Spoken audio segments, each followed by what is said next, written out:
वर्तुळ पाकळी, sector of circle. वर्तुळ पाकळी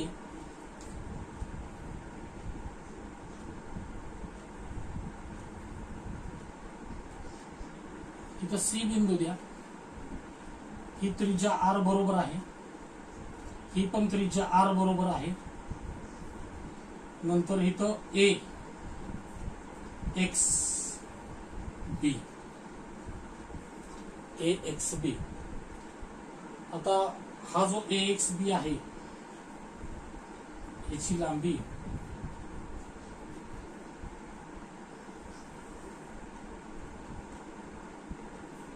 L. ए X B बरोबर यल हा वर्तुळ कंस आहे. आणि हा जो पार्ट आहे इथं थिटा महत्वाचा. हा थिटा कोन आहे, हा वर्तुळ पाकळीचा कोन आहे. तर ए एक्स बी म्हणजे हा एवढा पार्ट. ए एक्स बी हा आहे वर्तुळ कंस.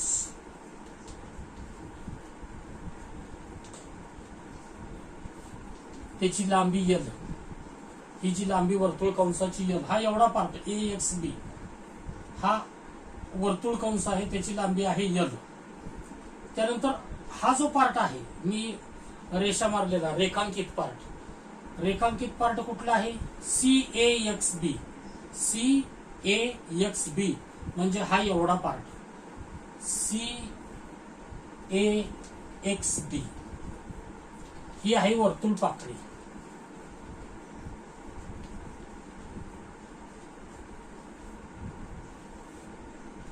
वर्तुळ पाकळी. थिटा हा वर्तुळ पाकळीचा केंद्रस्थ कोन आहे.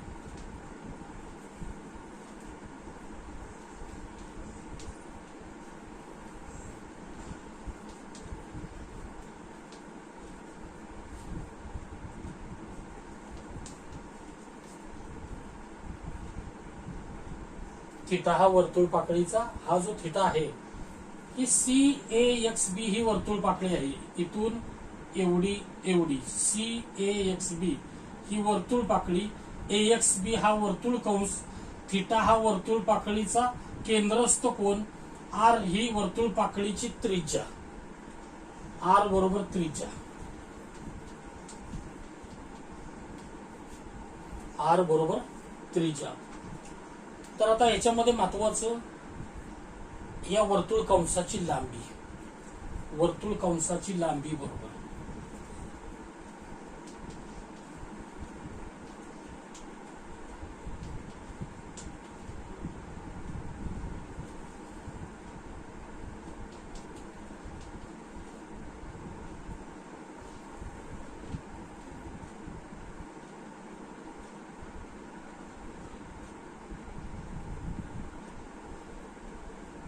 यल बरोबर ए एक्स बी वर्तुळ कंस. वर्तुळ कंसाला इंग्रजीमध्ये म्हणायचं arc of circle. Arc of circle.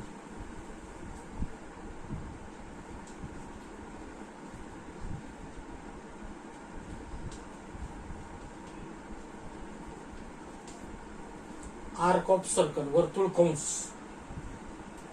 इथं लिहिलं तरी चालतंय. Arc of circle. A X B बरोबर वर्तुळ कंस आर्क ऑफ सर्कल वर्तुळ कंस. आणि तो वर्तुळ कंसाची लांबी आर्क ऑफ सर्कल यल. तर वर्तुळ कंसाची लांबी असती थिटा छेद 360, थिटा छेद 360 गुणिले परिघ, गुणिले परिघ वर्तुळाचा परिघ. थिटा छेद 360 म्हणजे थिटा भागिले 360 गुणिले वर्तुळाचा परिघ. पाठांतरच करायचं हे सूत्र. थिटा भागिले 360 गुणिले वर्तुळाचा परिघ 2 पाय आर. ही झाली वर्तुळ कंसाची लांबी. आता महत्वाचं वर्तुळ पाकळीचे क्षेत्रफळ. वर्तुळ पाकळी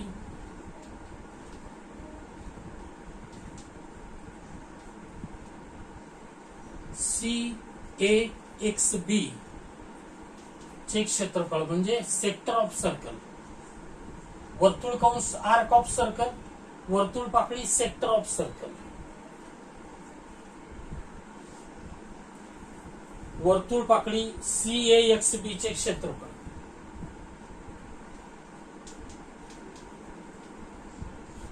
बरोबर. तर हे क्षेत्रफळ असते 1/2 गुणिले वर्तुळ कंसाची लांबी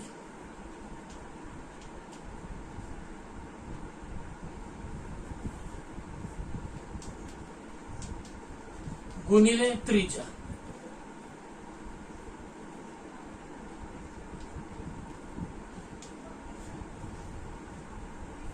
बरोबर. 1/2 गुणिले वर्तुळ कंसाची लांबी काय थिटा भागिले 360 किंवा छेद 360 त्याला गुणिले 2πr त्याला गुणिले r त्याला गुणिले r.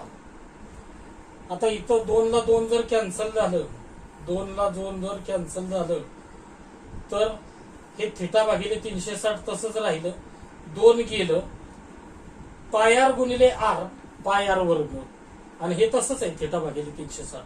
म्हणजे काय येणार आहे थिटा भागिले 360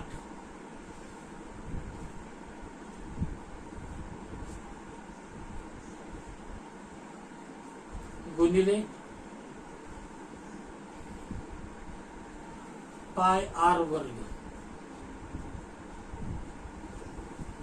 थिटा भागिले 360 गुणिले πr वर्ग हे महत्वाचं.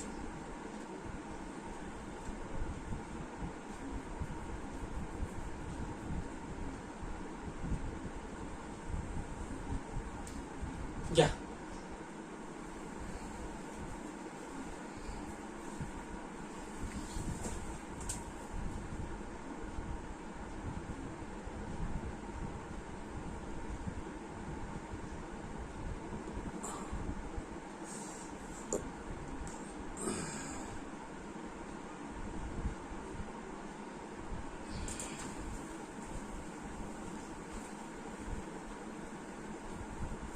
वहीत तुम्ही लिहिताना प्रत्येक ठिकाणी आकृती वेगळी काढा. पहिली मी वर्तुळाची आकृती काढली होती, त्यानंतर वर्तुळ पाकळीची आकृती काढलेली आहे. ही 2 सूत्र झाली आपली. तर वर्तुळ पाकळीच्या क्षेत्रफळाला सूत्र आहे थिटा छेद 360 गुणिले πr वर्ग. ही 2 सूत्र पाठांतर करा.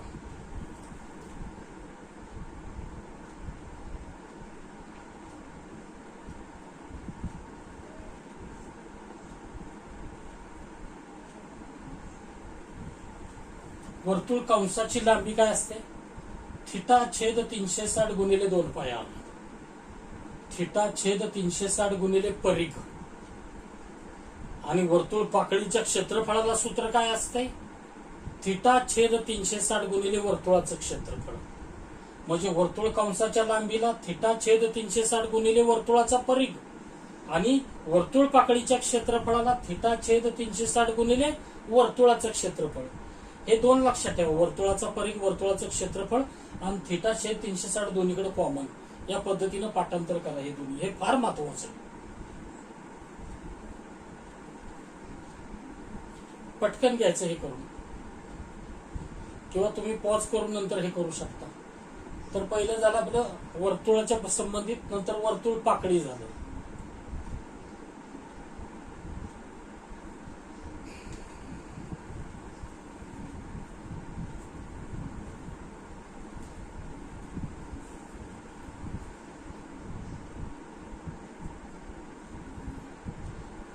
त्याच्यानंतर घेऊया वर्तुळ खंड.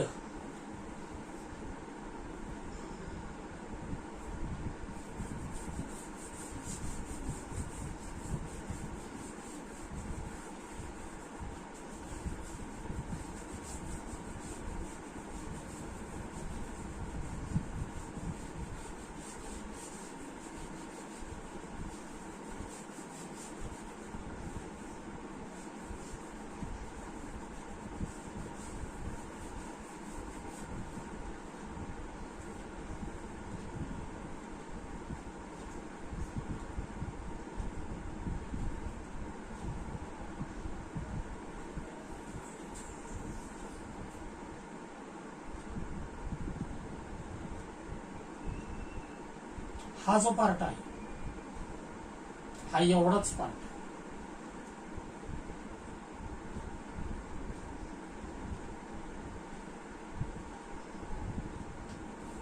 हा जो एवढाच पार्ट आहे तो वर्तुळखंड आहे.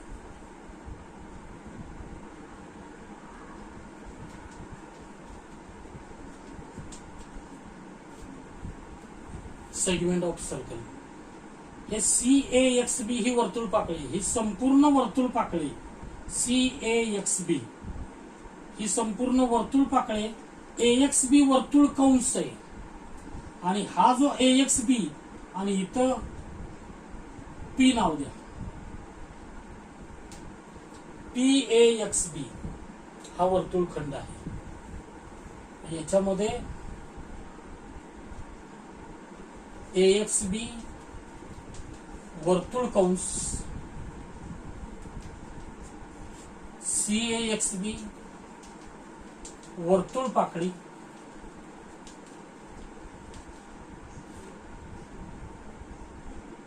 त्यानंतर PAXB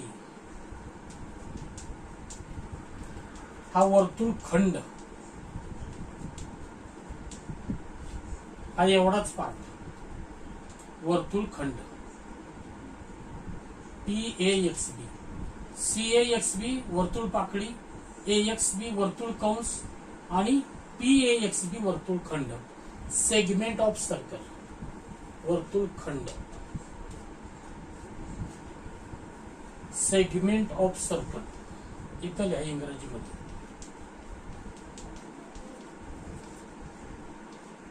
segment of circle, segment, sector of circle म्हणजे वर्तुळ पाकळी, सेगमेंट ऑफ सर्कल म्हणजे वर्तुळखंड. आता वर्तुळखंडाचं क्षेत्रफळ,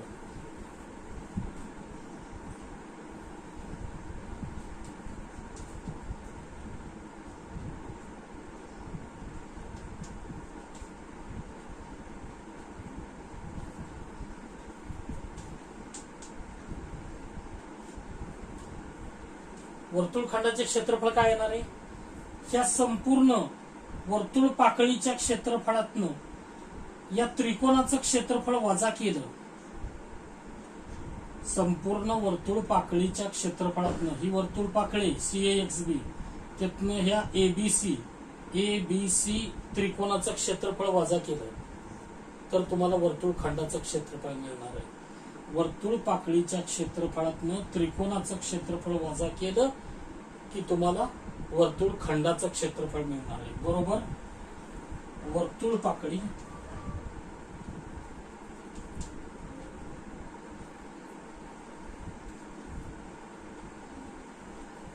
CAXB चे क्षेत्रफळ वजा त्रिकोण ABC चे क्षेत्रफळ, त्रिकोण ABC चे क्षेत्रफळ,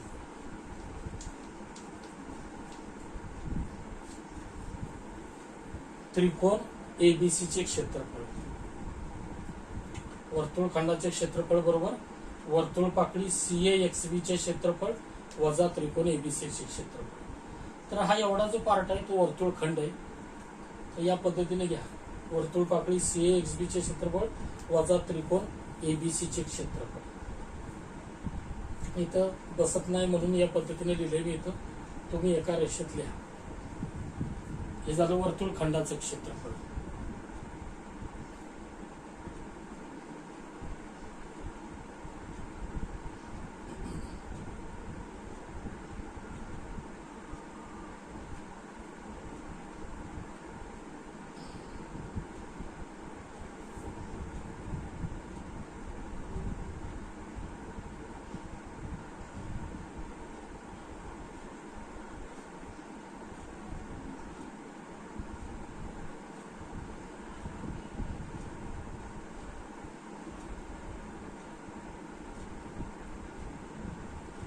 आता पुढचं महत्वाचं, वर्तुळाचं बघितलं आपण, वर्तुळ पाकळीचं क्षेत्रफळ बघितलं, वर्तुळ खंडाचं क्षेत्रफळ बघितलं, त्यानंतर अर्धवर्तुळ,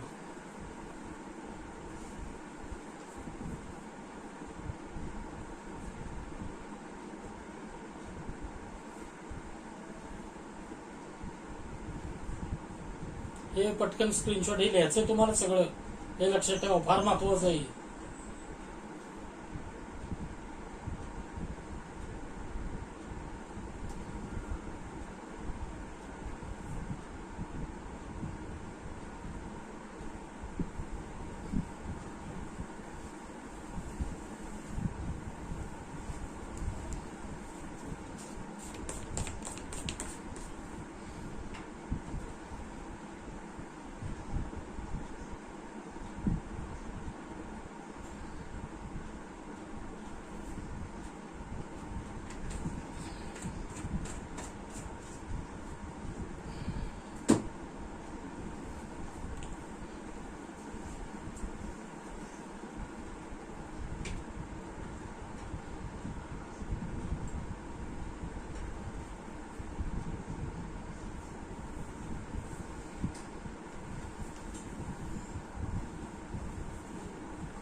अर्धवर्तुळ सेमी सर्कल,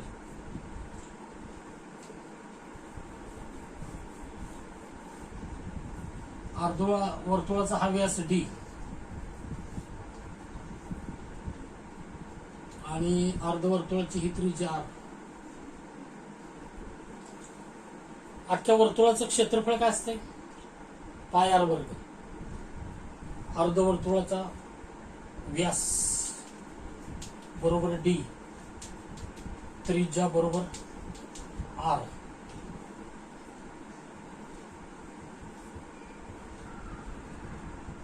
अर्धवर्तुळाचे क्षेत्रफळ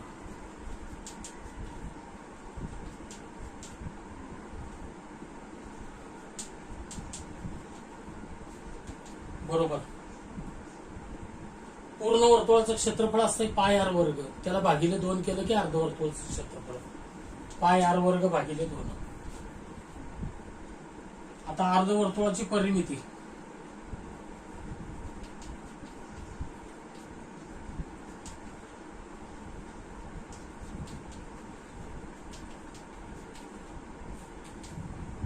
अर्धवर्तुळाची परिमिती काय असणार आहे? अर्धा परिघ. वर्तुळाचा अख्खा परिघ काय असतो? 2 पाय आर. वर्तुळाचा अख्खा परिघ, अख्खा परिघ काय असते? म्हणजे वर्तुळाची परिमिती काय असते? 2 पाय आर. अख्खा परिघ काय असते? 2 पाय आर. अर्धा परिघ काय असेल? हा एवढा 2 पाय आर भागिले 2, त्याला भागिले 2. पण हे अर्धा परिघ झाला. परिमिती म्हणजे काय? कोणत्याही भौमितिक आकृतीच्या सर्व बाजूंची बेरीज. कोणत्याही भौमितिक आकृतीच्या सर्व बाजूंची बेरीज.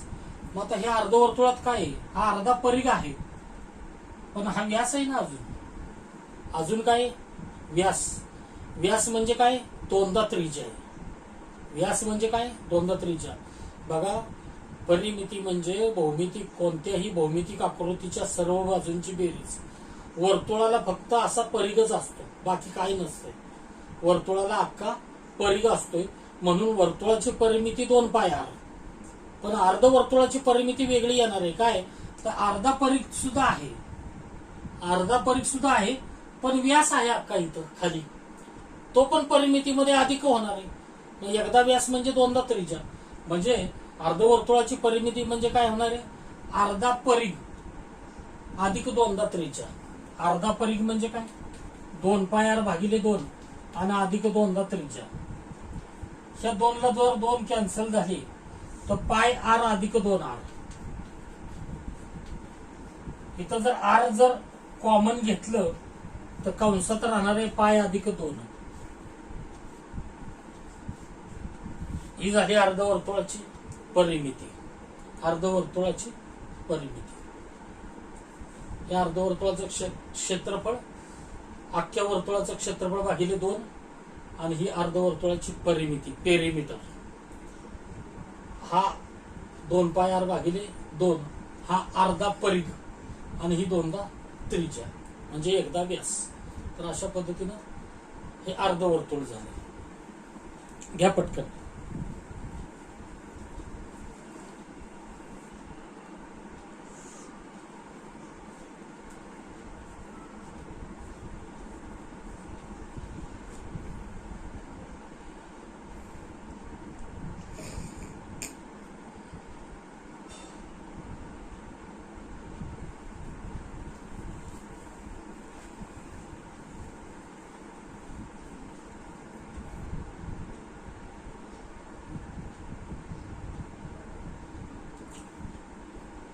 पुढचं सूत्र महत्वाचं. प्रत्येक सूत्र घ्या, प्रत्येक सूत्र सोडू नका. व्हिडिओ पॉज करून घ्या तिथं वाटल्यास. समजा तुम्हाला लगेच स्क्रीनशॉट मारायला नाही जमला तरी व्हिडिओ पॉज करून घ्या. त्यानंतर पुढचं महत्वाचं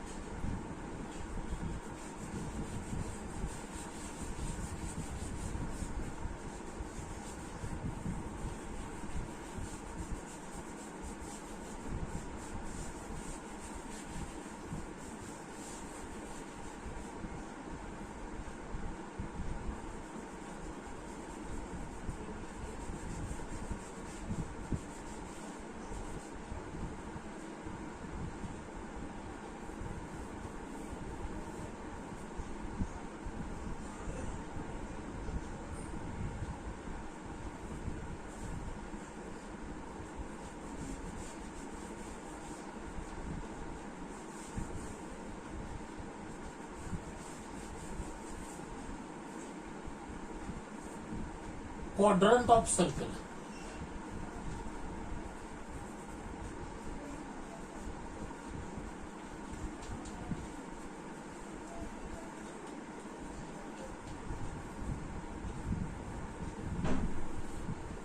म्हणजे वर्तुळाचा 4था भाग.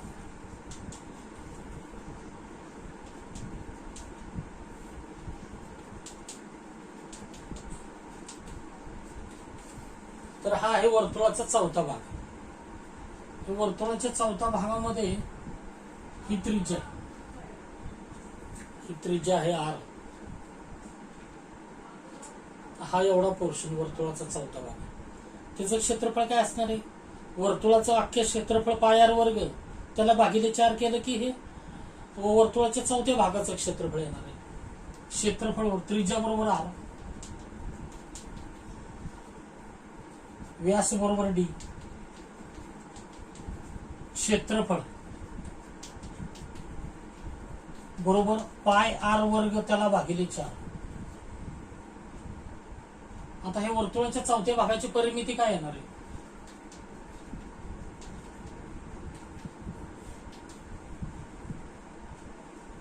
हा जो आहे पोर्शन एवढा हा परिघ आहे, पण अख्ख्या वर्तुळाच्या परिघाच्या 4था हिस्सा आहे. अख्ख्या वर्तुळाचा जो परिघ आहे त्याचा हा 4था हिस्सा आहे. अख्ख्या वर्तुळाचा परिघ काय असते? 2 पाय r त्याला भागिले 4.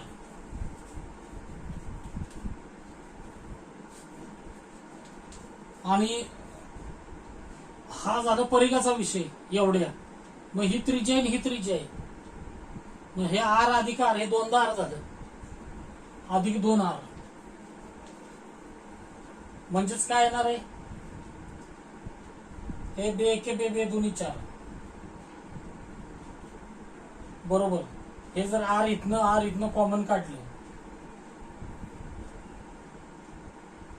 हे r आणि इथला r जर कॉमन काढला, हे 2 तर गेलेले 2 एके 2 2 दुनी 4. तर इथं काय राहिलं? पाय भागिले 2.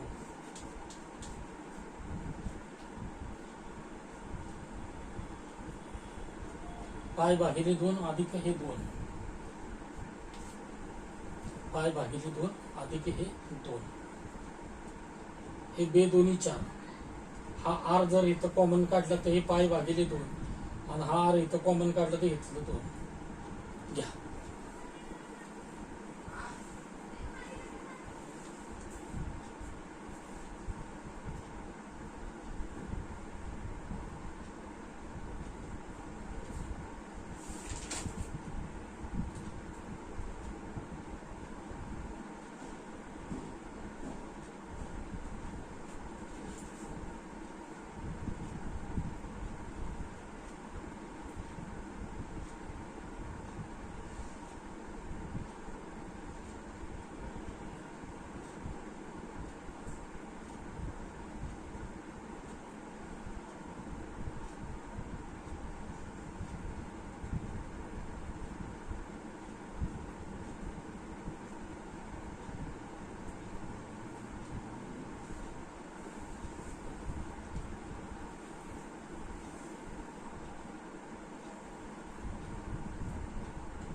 तर हे झालं क्वाड्रंट ऑफ सर्कल, वर्तुळाचा चौथा भाग. आता महत्वाची 2 सूत्र तुम्हाला देतो.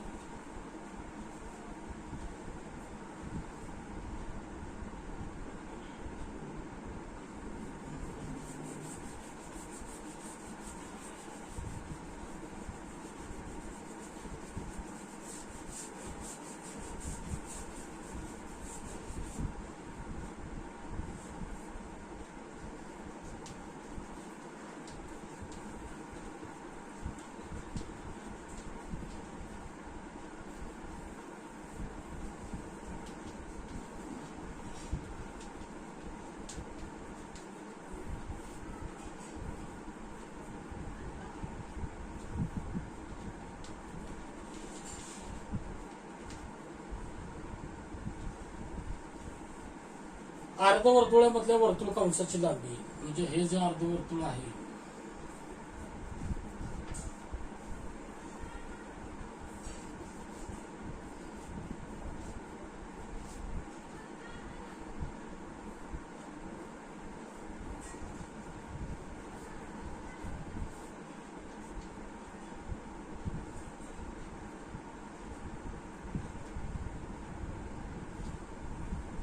या अर्धवर्तुळामधला हा वर्तुळ कंस आहे AXB.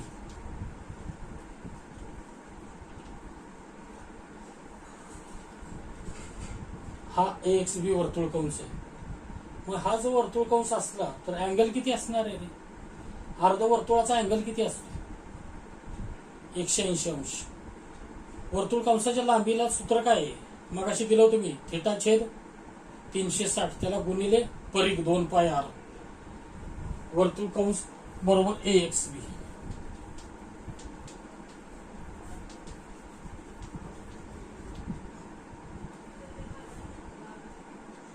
त्रिज्या बरोबर r.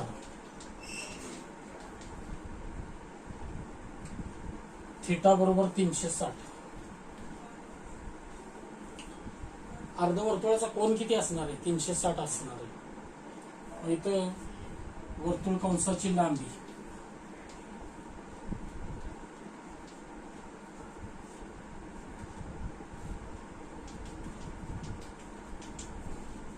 काय असती? थीटा भागिले 360 त्याला गुणिले परिघ 2 पाय r. थीटा भागिले 360 त्याला गुणिले परिघ 2 पाय r असते. पण थीटा किती आहे? 180. सॉरी 180 अंश. किती असणार आहे? अर्ध्या वर्तुळाचा कोन किती असतो? 360. सॉरी अर्ध्या वर्तुळाचा कोन असतो 180 आणि अख्ख्या वर्तुळाचा किती असतो? 360. तर इथं थीटाची किंमत 180 त्याला छेद 360 त्याला गुणिले 2 पाय r. ह्याचं किती येणार आहे? 1/2. 180 भागिले 360 1/2 त्याला गुणिले 2 पाय r. बरोबर 2 ला 2 कॅन्सल झालं तर पाय r. ही झाली वर्तुळ कंसाची लांबी. कशाच्या बाबतीत? अर्धवर्तुळाच्या बाबतीत. अर्धवर्तुळाचा कोन किती असतो? 180 अंश. पूर्ण वर्तुळाचा किती कोन असतो? 360 अंश. क्वाड्रंट ऑफ सर्कल म्हणजे वर्तुळाच्या चौथ्या भागाचा कोन किती असतो? 90 अंश. अर्धवर्तुळाच्या बाबतीत वर्तुळ कंसाची लांबी काय आली? पाय r. कोन का तर कोण किती असतो 180 अंश. आलं लक्षात. तर थिटाच्या जागी 180 अंश घातलं तर कॅल्क्युलेशन हे येत आहे पाय आर. या पटकन. हे अर्धवर्तुळाच्या बाबतीत वर्तुळ कंसाची लांबी.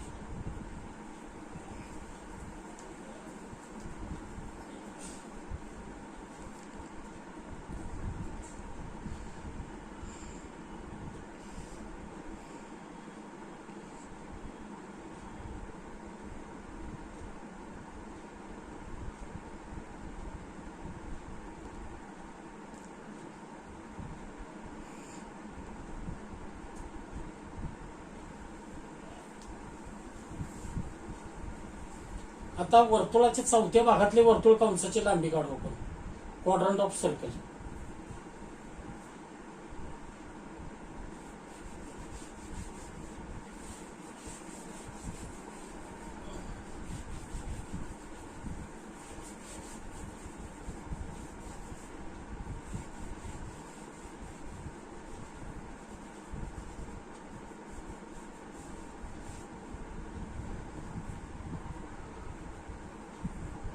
त्रिज्या इथं 90 डिग्री कोण असणार आहे. हा इथं वर्तुळ कंस झाला. Quadrant of circle.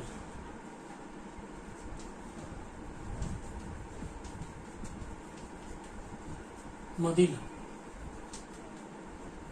वर्तुळ कंसाची लांबी.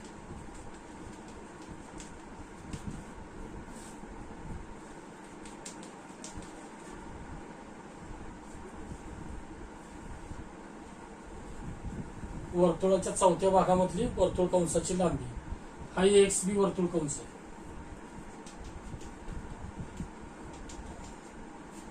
Arc of circle. आपण शब्द लक्षात ठेवा. वर्तुळ कंस एक्स बी त्रिज्या बरोबर आर. वर्तुळ कंस एक्स बी ची लांबी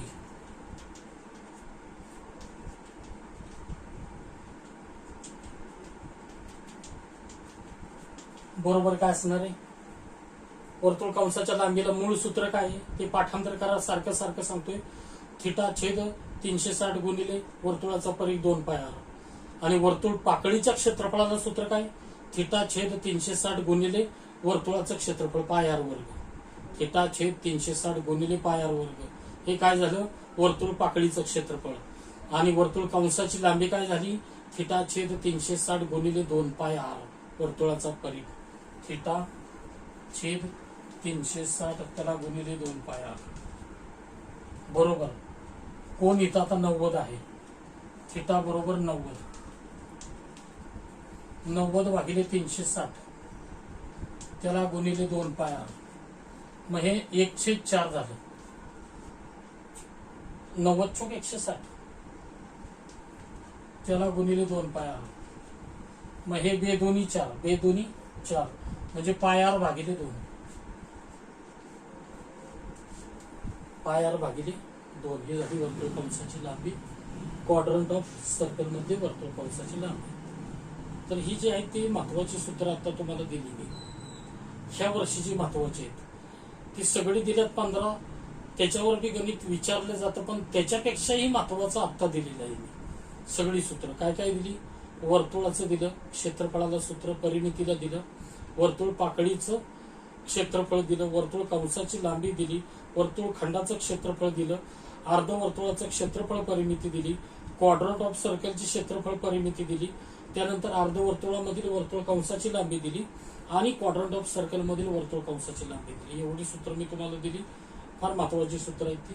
त्याच्यानंतर आता उदाहरणं चालू करू.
उदाहरण क्रमांक 1.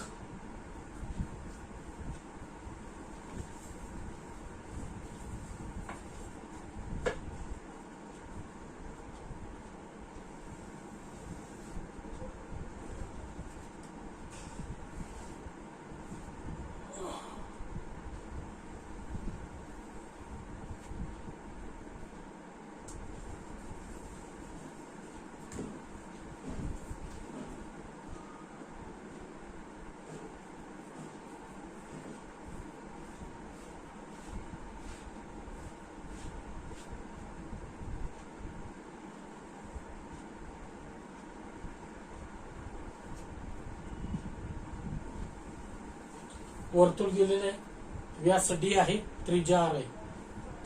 याच्यावरचं उदाहरण असं आहे, वर्तुळाचा व्यास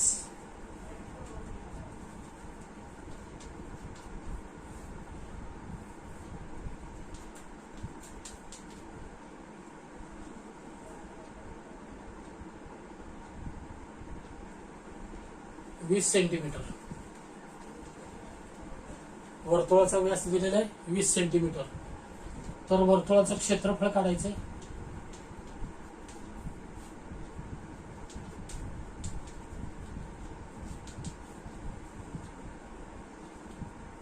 आणि वर्तुळाचा परिघ काढायचा आहे.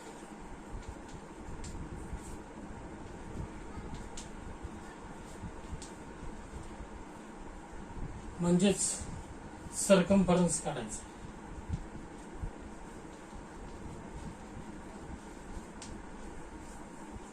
क्षेत्रफळ आणि परिघ. परिघाला काय म्हणायचं? सर्कम्फरन्स. क्षेत्रफळ एरिया. काय दिलंय? फक्त तुम्हाला वर्तुळाचा व्यास दिलाय 20 सेंटीमीटर. क्षेत्रफळाला एकक हे चौरस मध्ये असते. क्षेत्रफळाला एकक हे चौरस मध्ये असते. बाजू जर सेंटीमीटर मध्ये असल्या तर क्षेत्रफळाला एकक चौरस सेंटीमीटर. चौरस म्हणजे स्क्वेअर. स्क्वेअर म्हणजे दुसरा घात. तर क्षेत्रफळाला एकक असते चौरस मध्ये, स्क्वेअर मध्ये, म्हणजेच दुसऱ्या घातामध्ये. सेंटीमीटर मध्ये बाजू असल्या तर क्षेत्रफळाला एकक चौरस सेंटीमीटर. मिलीमीटर मध्ये बाजू असल्या तर क्षेत्रफळाला एकक चौरस मिलीमीटर. मीटर मध्ये बाजू असल्या तर क्षेत्रफळाला एकक चौरस मीटर. किलोमीटर मध्ये असलं तर क्षेत्रफळाला एकक चौरस किलोमीटर. क्षेत्रफळाला एकक चौरस मध्ये असते, दुसऱ्या घातामध्ये असते, स्क्वेअर मध्ये असते. तर इथं व्यास दिलेला आहे 20 सेंटीमीटर. म्हणजे डी बरोबर 20 सेंटीमीटर.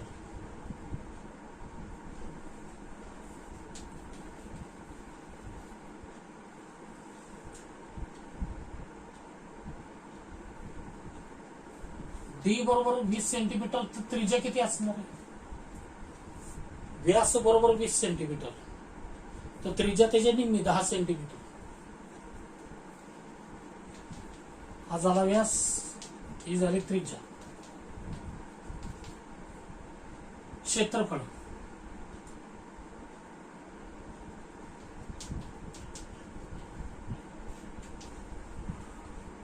तर ह्या वर्तुळाचे क्षेत्रफळ पाय आर वर्ग. पायची किंमत 22/7 घ्यायची. पायची किंमत 22/7 सुद्धा असते, 3.14 सुद्धा असते. 22/7 घ्यायची का 3.14 कशाने ठरवायचं? कॅल्क्युलेशन सोपं पडेल तसं ठरवायचं. जर 7 न भाग जाणारी संख्या इथं पुढे असली, त्रिज्यामध्ये 7 न भाग जाणारी संख्या असली तर 22/7 घ्या. नसली तर 3.14 घ्या. इथं आर किंमत किती? 10 आहे. म्हणजे 7 न भाग जाणारी संख्या नाही. मग काय करा? 3.14 घ्या. 3.14. आर वर्ग म्हणजे 10चा वर्ग. म्हणजेच 3.14 गुणिले 10 गुणिले 10. म्हणजेच 3.14 गुणिले 100. म्हणजेच 314 चौरस सेंटीमीटर. त्यालाच आपण 314 स्क्वेअर सेंटीमीटर किंवा 314 मराठीमध्ये चौरस सेंटीमीटर.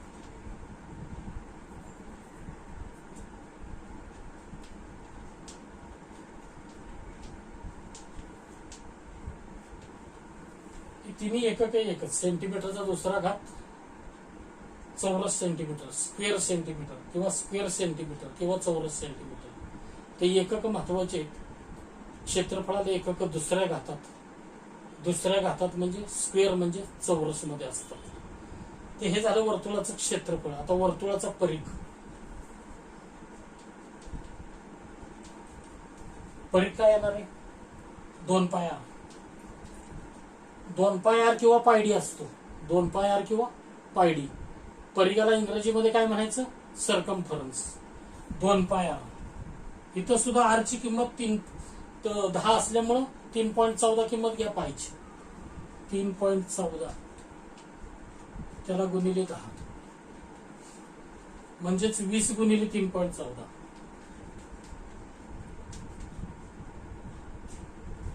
ते किती येणार आहे?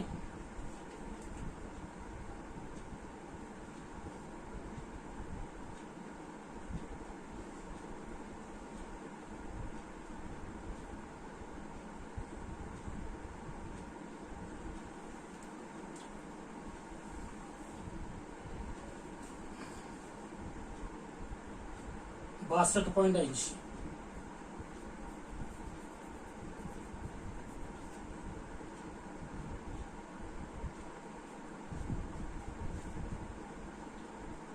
परिघाला एकक सेंटीमीटर मध्ये. जशा बाजू दिलेल्या असतील, व्यास दिलेला असेल, जशी त्रिज्या दिलेली असेल, व्यास दिलेला असेल, तसं परिघाला एकक सेंटीमीटर मध्ये. फक्त क्षेत्रफळाला एकक चौरस मध्ये. फक्त काय? क्षेत्रफळाला एकक चौरस मध्ये. आणि परिघ ह्याला एकक तुमचं जसा व्यास त्रिज्या दिलेली असेल त्याच्यामध्ये एकक घ्या पटकन.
उदाहरण 2.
ह्या उदाहरणामध्ये वर्तुळाकृती जमिनीचं क्षेत्रफळ दिलंय.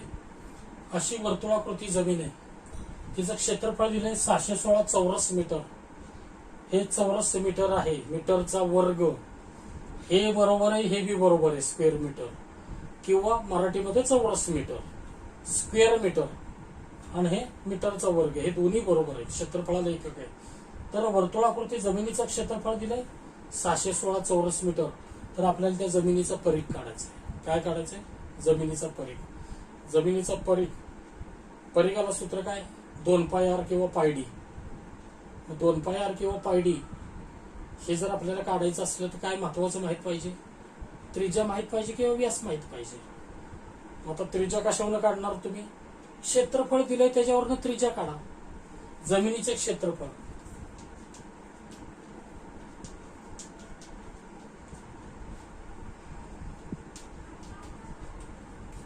बरोबर पाय आर वर्ग.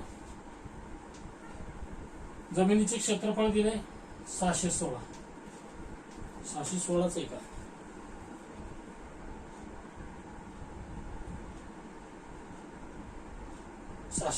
बरोबर आहे. बरोबर पाय आर वर्ग. बरोबर पाय आर वर्ग. जमिनीचे क्षेत्रफळ 616 बरोबर पाय आर वर्ग. म्हणजे वर्तुळाच्या क्षेत्रफळाला पाय आर वर्ग सूत्र आहे. हे तो वर्तुळावरती जमीन आहे. आता हे पाय गुणिले इथं पाय गुणिले इथं भागिले घ्या 616 भागिले पाय, किंवा ह्याची किंमत टाका आधी. 616 बरोबर 22/7 गुणिले आर वर्ग.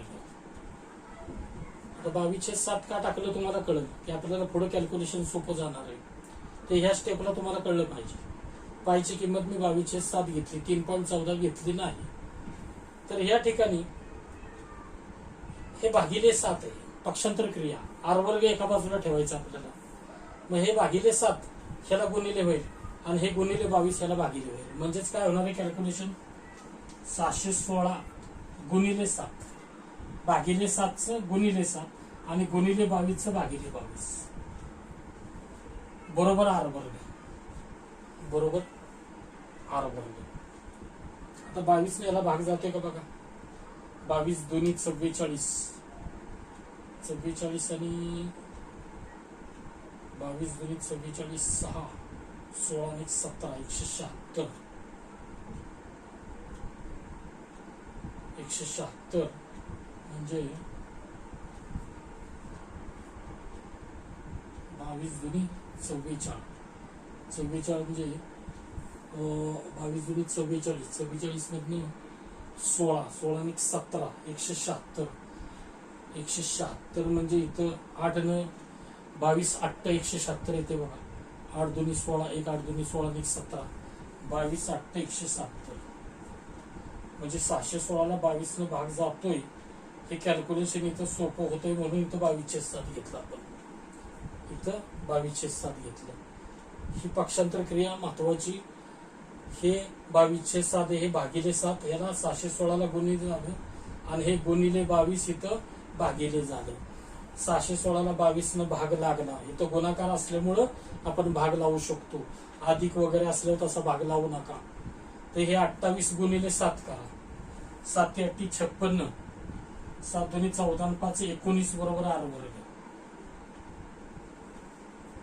आर बरोबर किती आलं, वर्गमुळात 196. 196 म्हणजे 14 सेंटीमीटर त्रिज्या आहे. 14चाच वर्ग 196. 14 चौक 56, 5 14 की 14 आणि 5 19. 196 हा 14चा वर्ग आहे. तर ह्याच्यावरून आपण त्रिज्येची किंमत काढली. आपल्याला क्षेत्रफळ दिले, त्याच्यावरनं पक्षांतर क्रिया केली, त्रिज्येची किंमत काढली. आता परिघ आपल्याला निघतोय 2 पाय आर, वर्तुळाचा परिघ.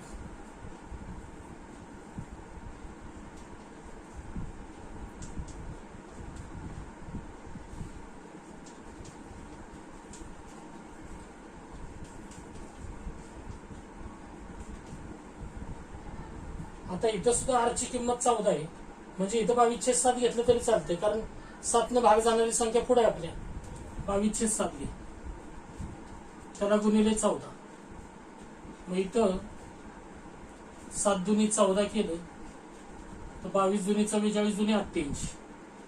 88 हे मीटर मध्ये, उदाहरण मीटर मध्ये. ही त्रिज्या सुद्धा मीटर मध्ये येईल. त्रिज्या सुद्धा मीटर मध्ये येईल आणि परिघ सुद्धा मीटर मध्ये येईल. तर 88 मीटर परिघ आला. परिघ किती आला, 88 मीटर. घ्या पटकन उदाहरण क्रमांक 2.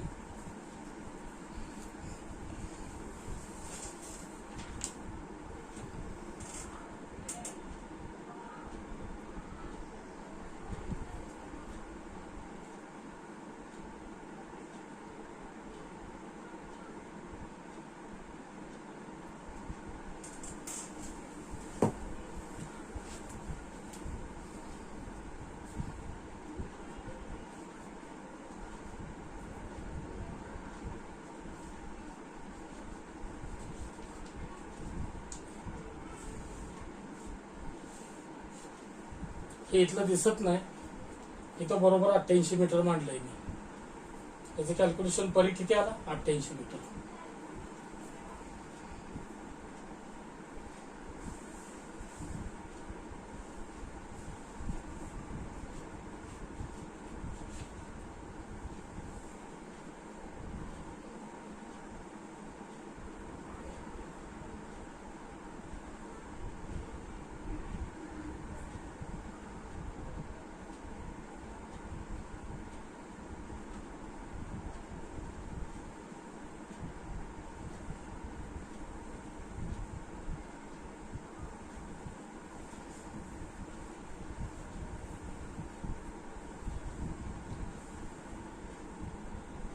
उदाहरण क्रमांक 3.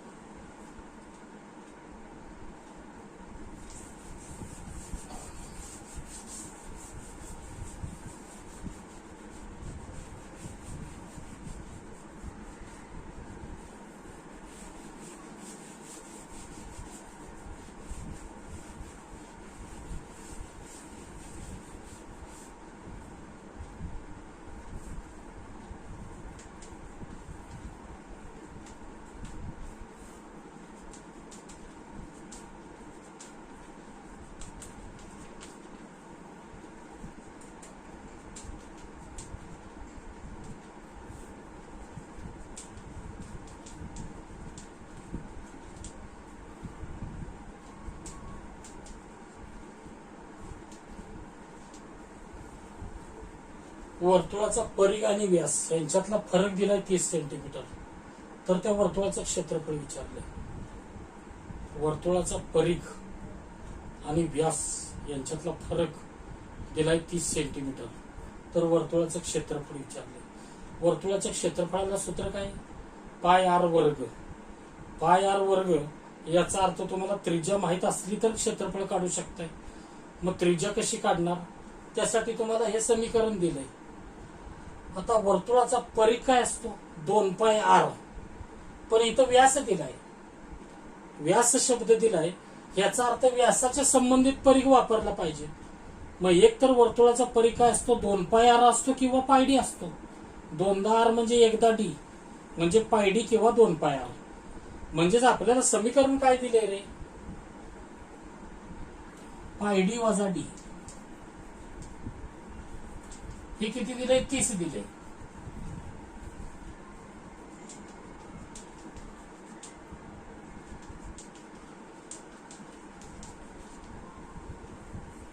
व्यास बरोबर डी, परिघ बरोबर पाय डी.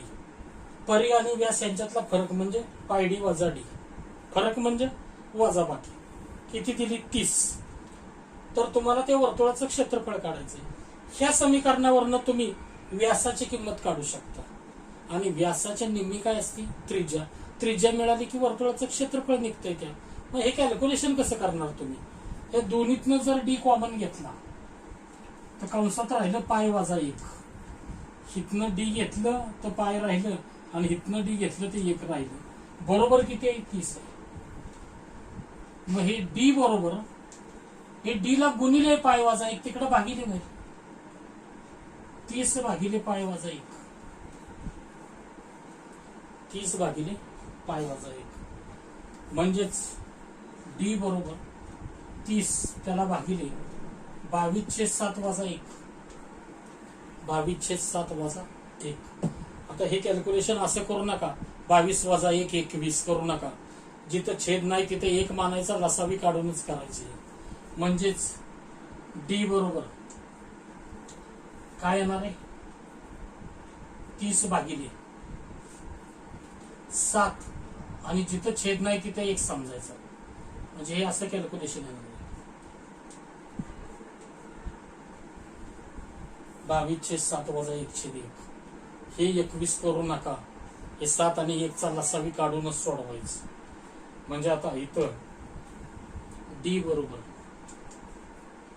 30 भागिले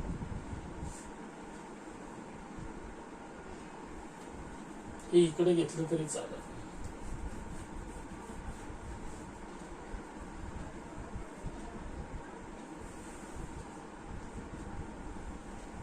ती इकडे घेतली. डी बरोबर 30 भागिले 7 आणि 1 चा लसावी 7. 7 आणि 1 चा लसावी 7. 7 भागिले 7. येणाऱ्या लसावीला काय करतो आपण? प्रत्येक छेदानं भागतो. येणाऱ्या लसावीला प्रत्येक छेदानं भागतो आणि त्या भागाकारानं डोक्यावरच्या अंशाला गुणतो. म्हणजे हा लसावी 7. 7 भागिले 7 किती? 1. मग डोक्यावरचा अंश आहे 22. 22 गुणिले 1. लसावीला प्रत्येक छेदानं भागायचं. लसावी काढला 7 आणि 1 चा 7 आला. ह्या लसावीला प्रत्येक छेदानं भागायचं आणि जो भागाकार येईल त्यानं डोक्यावरच्या अंशाला गुणायचं. मग इथं लसावी 7 आहे. ह्या जर छेदानं भागलं तर 7 भागिले 7. भागाकार आला 1 म्हणून डोक्यावरचा अंश 22 त्याला गुणिले 1 वजा 7 भागिले 1 किती? 7 म्हणून 1 गुणिले 7. भागाकाराला डोक्यावरच्या अंशानं गुणायचं. भागाकाराला डोक्यावरच्या अंशानं गुणायचं. मग इथं डी बरोबर 30 भागिले 22 वजा 7 त्याला छेद 7. मग डी बरोबर 30 भागिले 15 छेद 7. भागिले म्हणजे उलटून गुणिले केलं तर 30 गुणिले 7 छेद 15. हे भागिले म्हणजे उलटून गुणिले केलं तर 30 गुणिले 7 छेद 15. म्हणजेच 15 एके 15, 15 दुनी 30 केलं तर डी बरोबर 14 आलं. व्यास 14 सेंटीमीटर. व्यास किती आला? 14 सेंटीमीटर. म्हणून त्रिज्या किती येणार आहे? म्हणून आर बरोबर 7 सेंटीमीटर. आर बरोबर 7 सेंटीमीटर ही मिळाली त्रिज्या आपल्याला. त्रिज्या मिळाल्यानंतर क्षेत्रफळ महत्वाचं. पाय आर वर्ग. क्षेत्रफळ बरोबर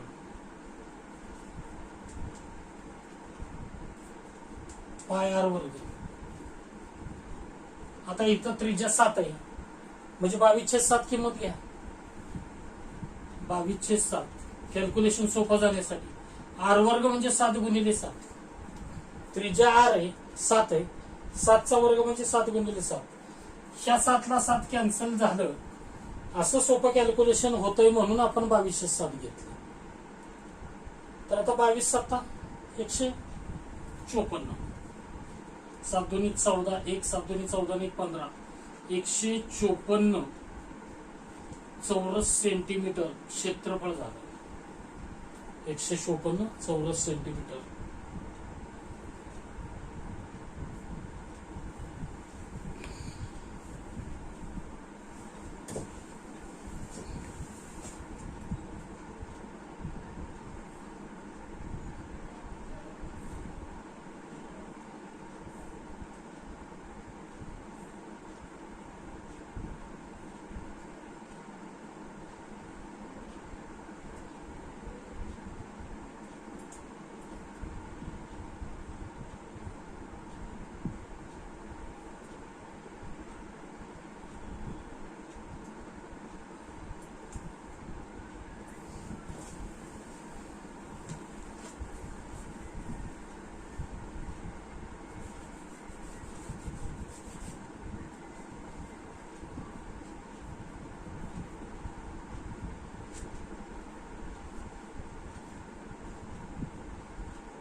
तर क्षेत्रफळाला 154 चौरस सेंटीमीटर.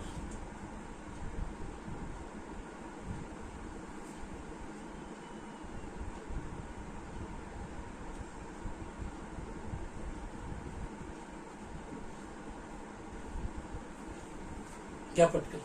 उदाहरण क्रमांक 3 झालं. तर अशा पद्धतीनं त्रिज्येची किंमत काढायला बघायची. तुम्हाला काय दिलंय त्याच्यावरनं व्यास निघेल.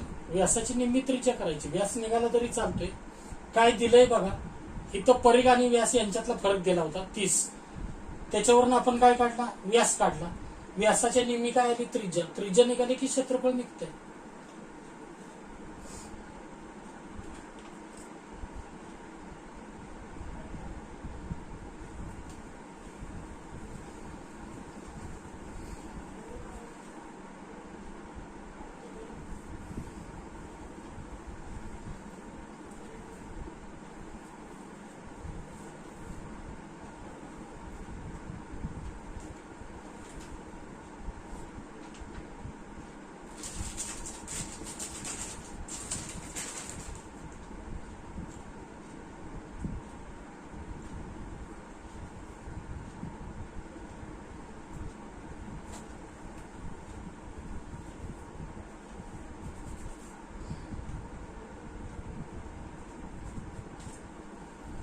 उदाहरण 4.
या उदाहरणामध्ये काय दिलंय, सर्कम्फरन्स ऑफ सर्कल 44 सेंटीमीटर दिलाय.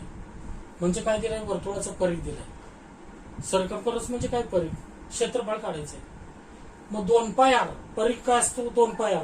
2πr तुम्हाला किती दिले, 44 सेंटीमीटर. त्याच्यावरनं आर ची किंमत निघेल आणि आर ची किंमत निघाली की काय निघणार आहे, तुम्हाला क्षेत्रफळ काढता येणार आहे. त्रिज्या बरोबर आर, व्यास बरोबर डी, परिघ बरोबर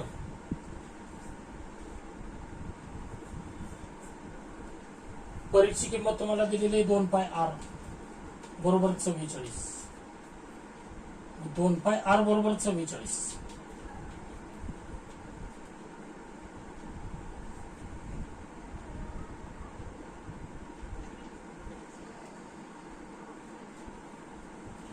दोन पाय आर बरोबर 44.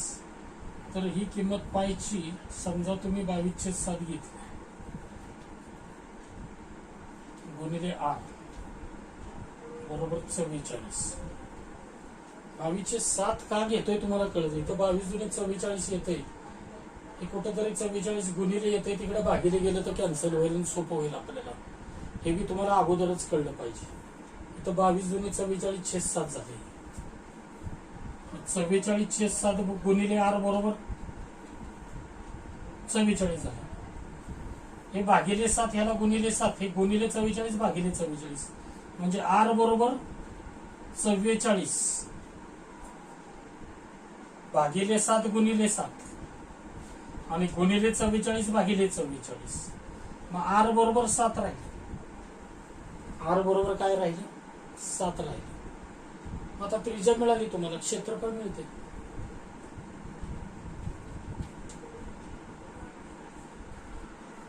पाय आर वर्ग. इथं तुम्हाला लगेच कळलं पाहिजे. तर पायची किंमत 22/7 घेतली पाहिजे. 7 गुणिले 7, इथं आलं 154 चौरस सेंटीमीटर. क्षेत्रफळाला एकक चौरस मध्ये, म्हणजेच हे 154 square centimetre. Square centimetre.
area of sector.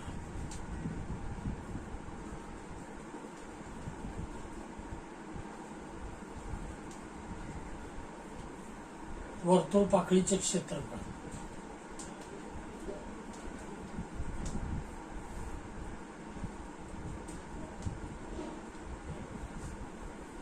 बरोबर.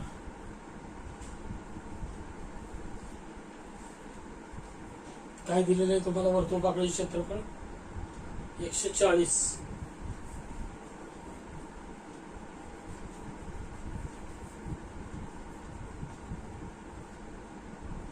खाली लिहा वाटल्यास.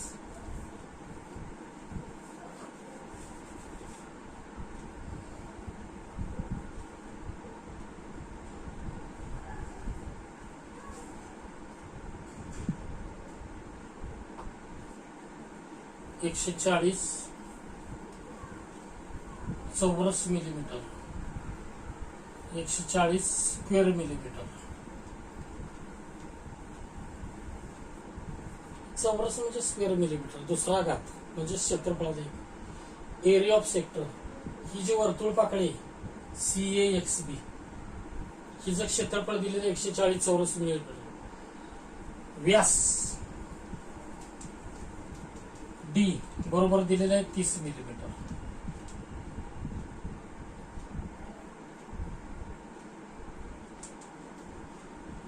विचारलेलं आहे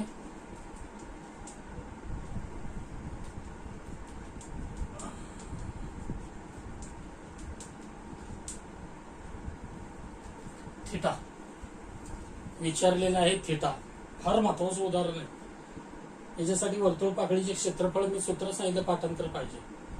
थिटा छेद 360 गुणिले वर्तुळाचं क्षेत्रफळ पाय r वर्ग. आणि वर्तुळ कंसाची लांबी काय? थिटा छेद 360 गुणिले वर्तुळाचा परिघ 2 पाय r.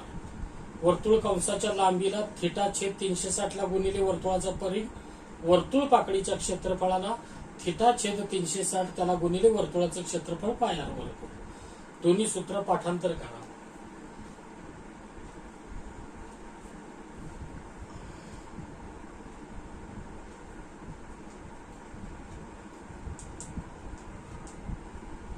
वर्तुळ पाकळी इथं आहे CAXB.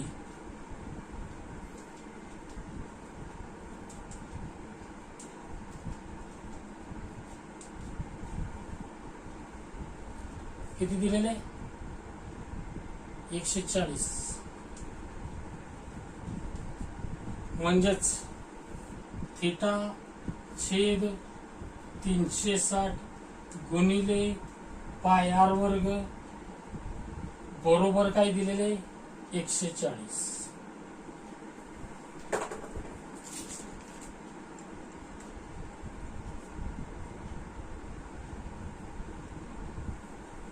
वर्तुळ पाकळीच्या क्षेत्रफळाचं सूत्र काय? थिटा छेद 360 गुणिले पाय r वर्ग बरोबर 140. व्यास D बरोबर 30 मिलीमीटर, तर त्रिज्या r. आता r बरोबर इथं घ्या 15 मिलीमीटर.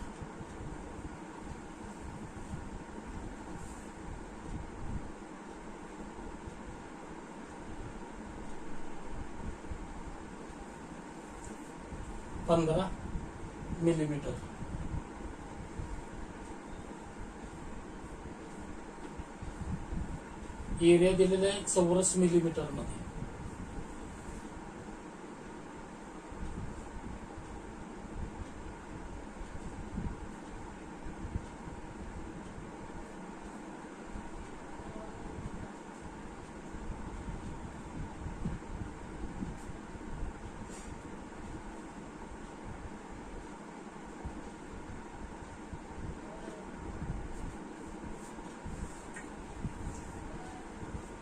तर हे 15 इथे व्हॅल्यू टाका. थिटा भागिले 360 त्याला गुणिले पायची किंमत काय घेता?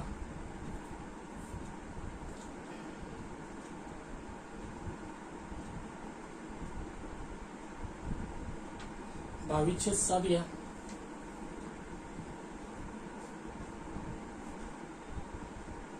पायची किंमत 2207 घेतली. r ची किंमत 15 गुणिले 15 बरोबर 140.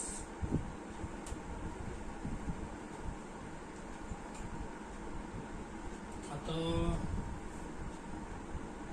पक्षांतर क्रिया करा.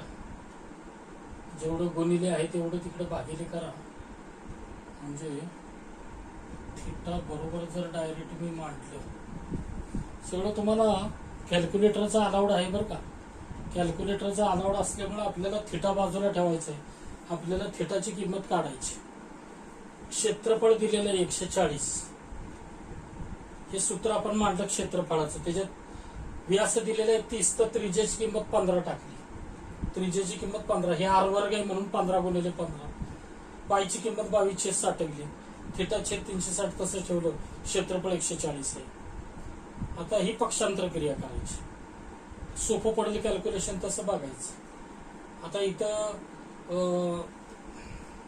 15 गुणिले 15 225 येईल.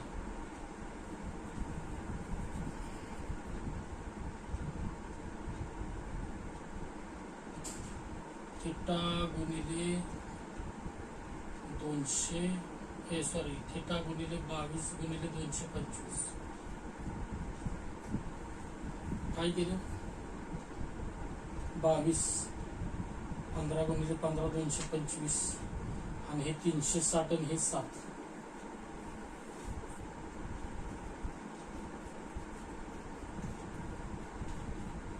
आता थिटाचं जर कॅल्क्युलेशन करायचं म्हणलं तर थिटा बरोबर काय येईल?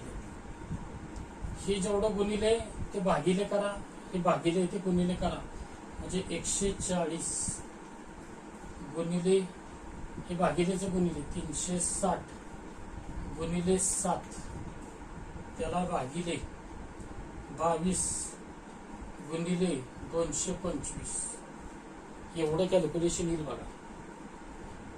1 2 3 4 संख्या 140, ह्या 1 2 संख्या आल्या, हे 3 4 संख्या आल्या, थिटा बाजूला ठेवला.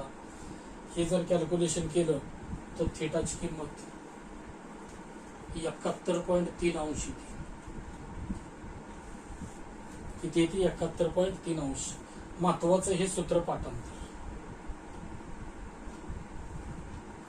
हे सूत्र पाठांतर पाहिजे. वर्तुळ पाकळीचे क्षेत्रफळ, त्याच्यावरून तुम्हाला केंद्रस्थ कोन थिटा काढता आला. हे थिटा. तर हे तुम्हाला कॅल्क्युलेटरचा अलाउड असल्यामुळं अलाउड असल्यामुळं काय आहे, तुम्हाला पक्षांतर क्रिया करून थिटाची किंमत काढता येईल. क्षेत्रफळ बरोबर 140 दिले तर सूत्र टाकणं महत्वाचं. व्यास दिलेला आहे, त्याच्या निम्मी त्रिज्या निम्मी करायला विसरू नका. व्यास 30 तर त्रिज्या 15, 30च ठेवू नका, उदाहरण चुकल. व्यासाच्या बाबतीत वर्तुळाच्या क्षेत्रफळाचं सूत्र वेगळं आहे, म्हणजेच वर्तुळ पाकळीचं सुद्धा इथं वेगळं होईल. त्यामुळं त्रिज्या निम्मी करा आणि इथं हे सूत्र वापरा. हे सूत्र कायम लक्षात ठेवा.